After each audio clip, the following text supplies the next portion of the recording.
Les conseils de classe du premier trimestre s'inscrivent dans une semaine qui va être consacrée à aider les jeunes dans leur projet d'orientation.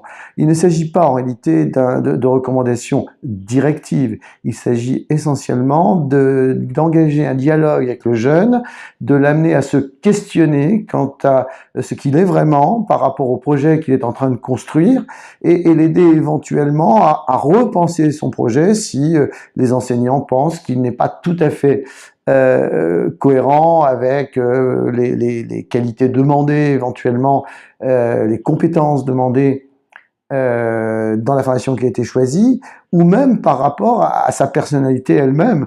Et donc on n'est pas là pour lui donner des recommandations directives, mais pour l'amener à se re-questionner. C'est encore une phase de dialogue.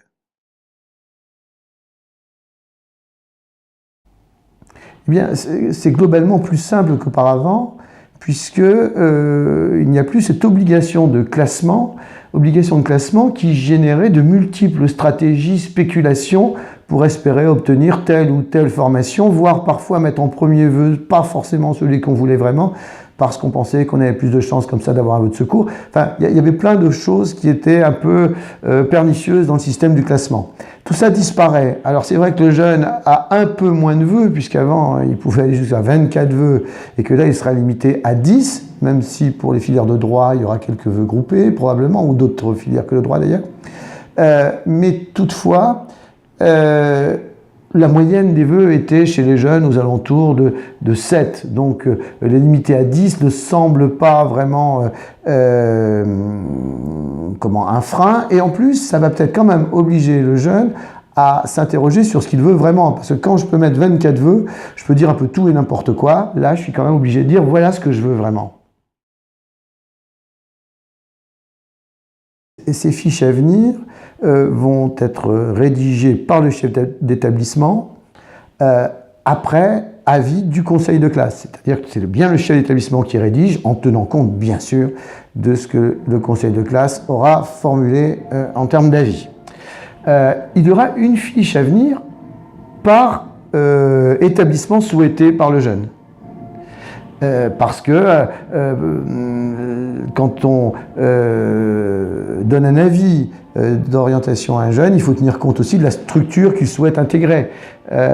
Telle prépa à tel établissement ne demande pas exactement le même niveau que telle prépa dans tel autre établissement, et il vaut mieux aider le jeune à choisir une prépa qui va lui convenir.